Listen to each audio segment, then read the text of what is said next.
आजच्या गोष्टीचे नाव आहे अवयवांचं भांडण. एक दिवस शरीरातील सर्व अवयव एकमेकांशी भांडायला लागले. त्यांचा मुख्य राग पोटावर होता. पाय संतापून म्हणाले, आम्ही रोज चालतो, धावतो, शारीरिक थकवा झेलतो, तेव्हाच कुठे अन्न मिळतं, पण त्याचं सारं श्रेय जातं पोटाला. हात चिडून म्हणाले, अहो आम्ही तर सगळी कामं करतो, अन्न उचलतो, त्याचे तुकडे करतो, तोंडात घालतो, पण अखेर ते जातं कुठे, तर पोटात. तोंडही रडवेल्या सुरात म्हणालं, माझं काय, मी अन्न चावतो, गिळतो, पण श्रेय कुणाला मिळतं, तर त्या गप्प बसलेल्या पोटाला. सगळ्यांनी एकमताने ठरवलं, आता पुरे, पोटाला अन्न द्यायचंच नाही. पोट हे सगळं ऐकत होता.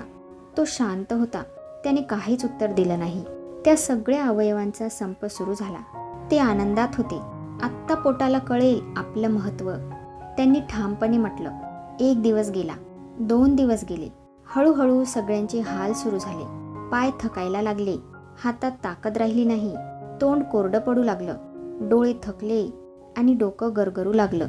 हात थरथरत म्हणाले, हे काय होतंय आपल्याला. तोंड करकरून बोललं, आपण काहीच खाल्लं नाही, पोट रिकामं आहे.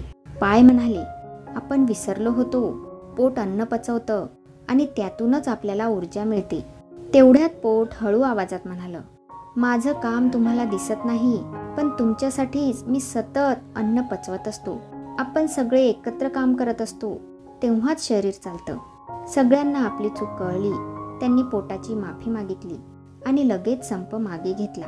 पोट म्हणालं, चला आता पुन्हा एकत्र काम करूया.